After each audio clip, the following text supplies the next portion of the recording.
tremendous yasher koach to all the organizers for allowing us this opportunity to share Torah. The Gemara Bava Metzia on Pei Hey Amud Aleph tells us that Rish Lakish wasn't always a Torah giant, but rather Rish Lakish spent many years as the chief bandit of the locale. One day when he was walking by the river, he saw a beautiful person in the river and wanted to impress her, so he did a backflip Olympic-style dive into the river.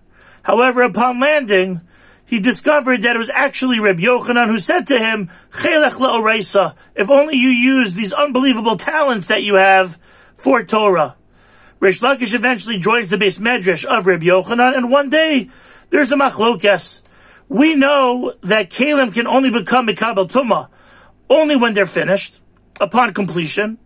So when do weapons become completed? When are they considered finished? Rabbi Yochanan felt that once the steel is hard enough to do damage, so then the weapon is a weapon.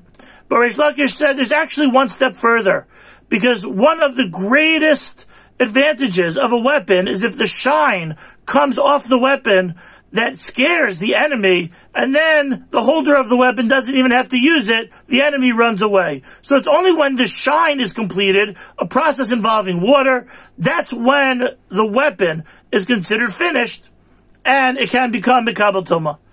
Rabbi Yochanan quips, I see a bandit never loses knowledge of his trade. Upon realizing that he might have hurt Rish Lakish, so Rabbi Yochanan gets sick. Then Rish Lakish gets sick, and while Rabbi Yochanan recovers, unfortunately Rish Lakish never recovers, and he dies of the sickness.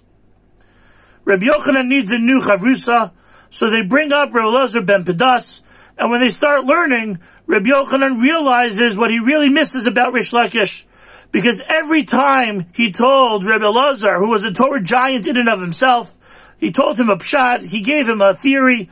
So Rabbi Elazar said, I have a brisa that proves that you're correct. And Rabbi Yochanan laments the time that he remembers that when he used to suggest ideas to Rish Lakish, so Rish Lakish used to bomb away and ask him a ton of questions so that Rabbi Yochanan would have to think through his idea and come up with a sharper and more clear answer.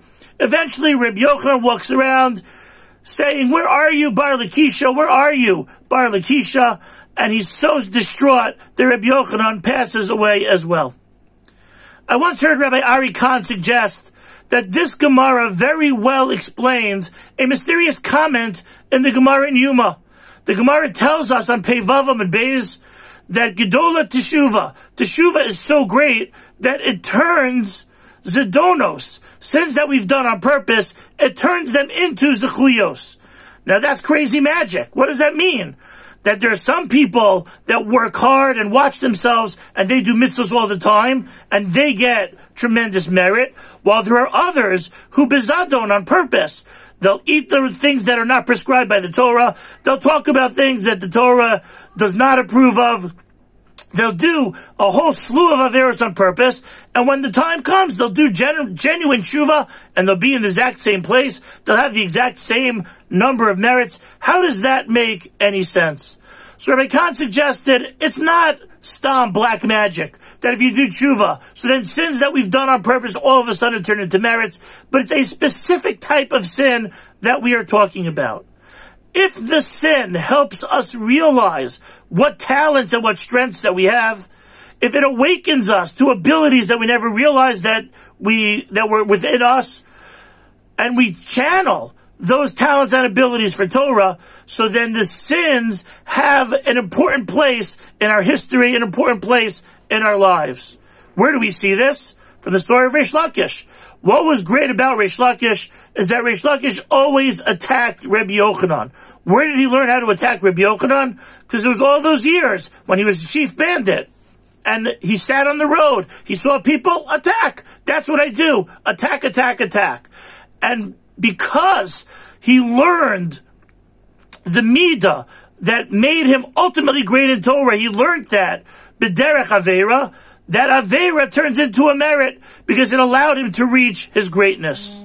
Rabbi Khan said, in fact, if you look in that Gemara in Yuma, the only one who can make a statement that Zedonos turn into Zechuyos is only Rish Lakish. Amar Reish Lakish says that if somebody does teshuvah, the Gemara they're talking about teshuvah me'ava. If somebody does teshuvah, so then yes, his sins on purpose that build him, that awaken him to the greatness of what we could become, so then those become zechuyos.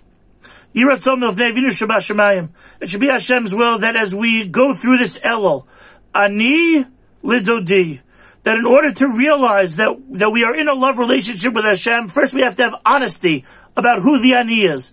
Maybe we need to experiment. Maybe I can have an extra kavusa. Maybe I can wake up a little bit earlier, go to sleep a little bit later, come up with a new chesed. Maybe there are things I need to challenge myself to discover, hey, what are my chelech? What are my strengths? What are my talents? And through that, when I have a real ani, so then we can talk about ani l'dodi, v'dodi li. Ksiva v'chasima tova. אני והעם העומדים בעזרה, כשהיו שומעים את שם השם המפורש יוצא מפי, כהן גדול היו קוראים, משתחווים ונופלים על פניהם. ברוך שם כבוד מלכותו לעולם ועד.